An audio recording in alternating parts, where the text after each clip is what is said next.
the annual Tate's Art Show, COVID-19 edition. You know, as the end of the year approaches, a lot of us are reimagining ways to do the same events and exciting traditions that we have here at Tate's. The annual art show is no exception. We didn't want to miss the opportunity to showcase the wonderful talent of your kids, and you certainly have some very talented kiddos, as I'm sure you'll see on the film in just a few minutes. You know, the foundation of our art experience has 4 foundational points. The first is to explore. One of the things we do, especially at the younger ages, is to explore using different media, different techniques, different processes, and looking at different types of artwork. Our second foundational concept is to create. You got to figure we would do that. So we do lots of creating original artwork. Some of them are personal expression. Some of them have specific techniques and processes that we're learning, but creation is a big part of the art curriculum.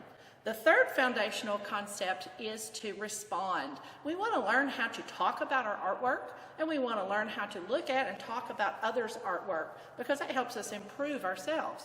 The fourth concept is to connect. There are lots of connections between art and history, art and science, art and math, and art and personal expression. So learning where those connections are is also an important part of understanding the art connection. So a lot of times people ask me, why does my kid have to take art? He doesn't even like art. Well, I want to propose to you that the reason I personally believe that I have something to offer for every single student. And let's look at it this way. I probably have 2 or 3 students who may go on to be that artist, working in a studio, creating paintings, sculpture, pottery, possibly digital design, web design, animation, film, and they're selling their things to museums. But there are also a large number of kids who just love to use art as a means of personal expression, as a way of enjoying life, and as we see during this particular time, there have been lots of avenues for people to utilize their hobbies and their art. This is something that a child can take with them for the rest of their life. Even if they have retired from a profession somewhere else using some other set of knowledge, you can use your art experience for your entire life to enrich your life. Finally, I have kids who say, I just don't like art. I don't want to be here. And I understand that. But every single student someday is going to be part of a business profession. You're either going to choose a color for your home, you might be designing the landscaping for your front yard, you might be designing a website, some things for your business, you might be doing web design. Every major manufacturing company in the world employs an art department because they have to have packaging, they have to have labeling, they have to have marketing. All of these things benefit from learning about good design, good color mixing abilities, and learning the basic concepts of art. So I hope that there's something that everybody can take from art class. And now we invite you to check out the talent that we're showcasing this year. Thanks. All right, here in TK with Miss Trisha's class, we did a really fun sunflower project, which was a step-by-step directed project. But as you can see, everybody interprets those directions in a different way to create a beautiful sunflower.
with Miss Trish's TK class. We had a really great time exploring different media. With our birch tree paintings, we found out that we could actually paint with cotton balls and a clothespin. Once we'd created the fall colors in the background, we had actually created the birch trees with pieces of masking tape. Once the painting was dry, then we could pull the masking tape up. Here we are with Miss Kringen's 1A class, our first grade. One of the first projects we learned when we talked about color was warm and cool colors. We learned that some colors have different effects on us, so we created a village where one side of the village is using cool colors, so it looks more like nighttime. The other side of the village uses warm colors, so it looks more like daytime, and I think the results are stunning.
We are with Miss Kringen's first grade class in 1A, and one of the techniques we practiced was that of reflection. The fall reflection project, we actually painted the trees along the top half of the paper, and then we wet the bottom side and actually folded the paper together to create a reflection of what we had painted on top. After adding a few details with oil pastels, I think these are really cool.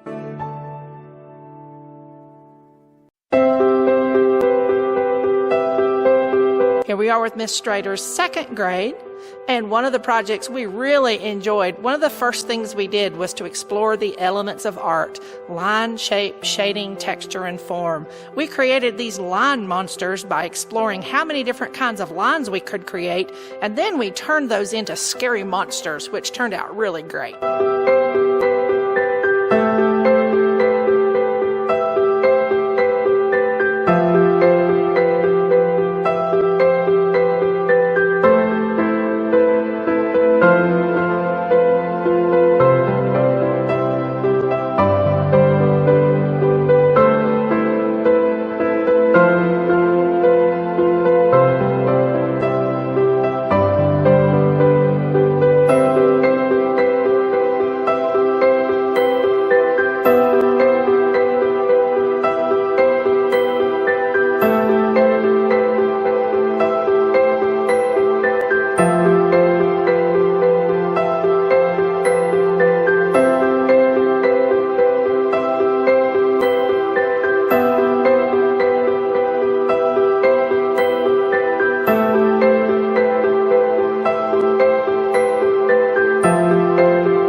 are Miss Strader's second grade class, and one of the projects we really liked were the notans. These black and white designs originated in Japan, and they are a way of creating a reflection of a shape. If you look carefully, each shape is cut out of the black paper and then reflected on the opposite side.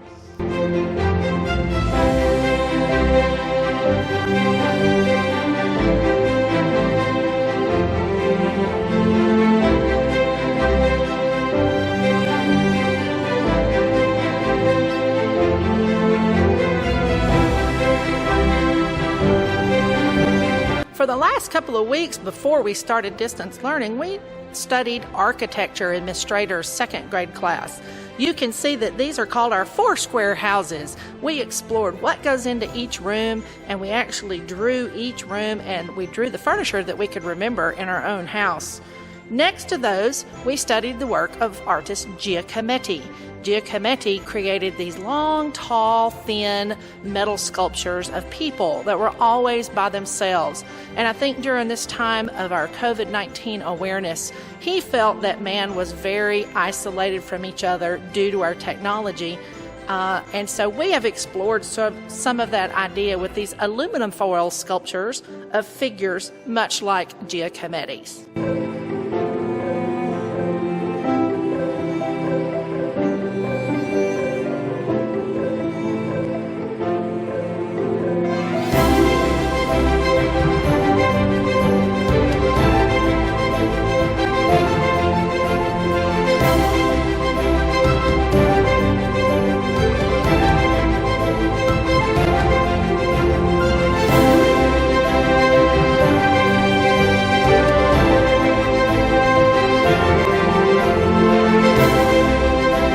With Miss Noe's 3B class, and we did a couple of projects in our painting unit that had slightly different emphasis.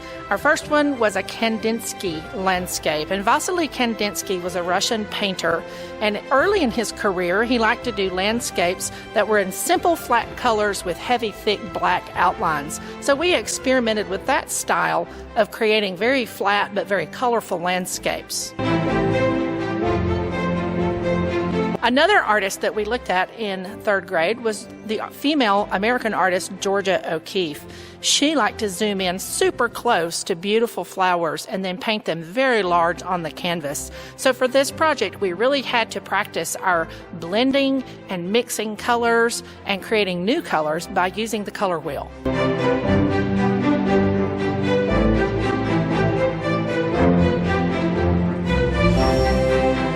In fourth grade, and one of the interesting projects that we tried our hand at was a personal mandala. We learned that a mandala originally came from the Buddhist religion in India, and we watched a film where the Buddhist monks actually created a mandala in sand, and then we learned that after a week of viewing it, they actually destroy the mandala by gathering up all the sand and pouring it into the river. And we found out that they believed that this would distribute the blessings throughout the world. So we tried our hand at a personal mandala, and the elements inside the circle represent us in some way.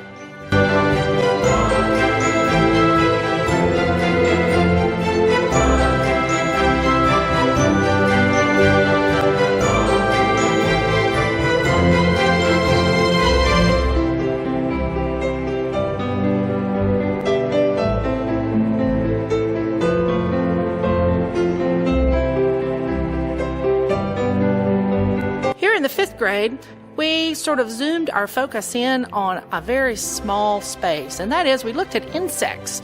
Not only did we learn how to accurately draw and color the insects, we went out and created a rubbing of leaves that we found in the forest. Then we watercolored over those shapes, and then we adhered the insects on top to create a really cool 3-level painting. Welcome to middle school art, where we take our processes and elements and concepts that we learn in elementary school and push those a little bit into intermediate skills. You can see here from our step-by-step directed paintings, our middle schoolers did a super job with these acrylic landscapes.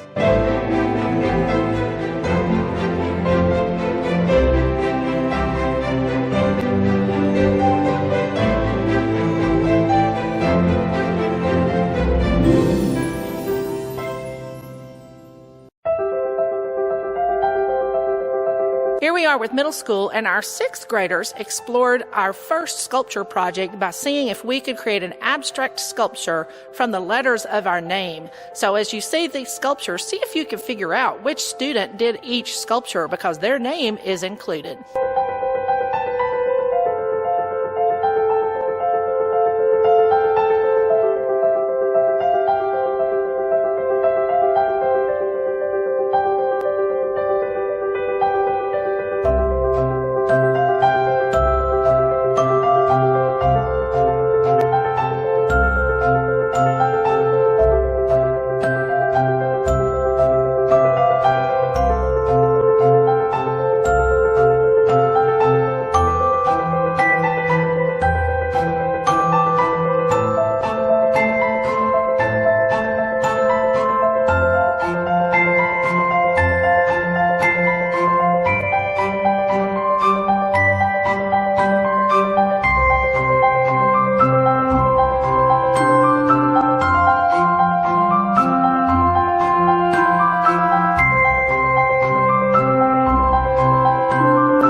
With seventh grade, and in seventh grade we actually did a collaboration with Senora Cindy, and we looked at the practices of the Day of the Dead in Mexico. So with that in mind, we created some calacas, or dancing skeletons. So we looked at how a real skeleton is put together, and then we may have taken some artistic liberties to make them look really festive.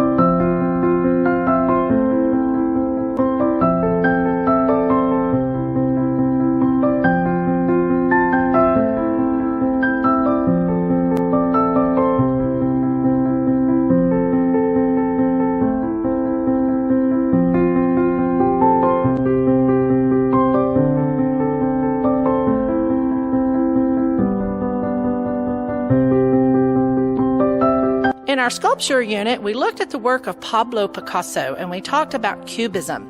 Pablo Picasso tried to take different views of the same object and combine them together into one really crazy abstract image. So our seventh graders were tasked with taking a piece of wire, pantyhose, and a piece of styrofoam and creating a cubist-like self-portrait in the style of Pablo Picasso. The results are astounding. In the eighth grade, we pushed all of our techniques and processes up a little bit so that we were practicing some intermediate things. With the abstract forms, we actually played around with color groups and color families, as well as abstract shapes and forms to create an interesting design.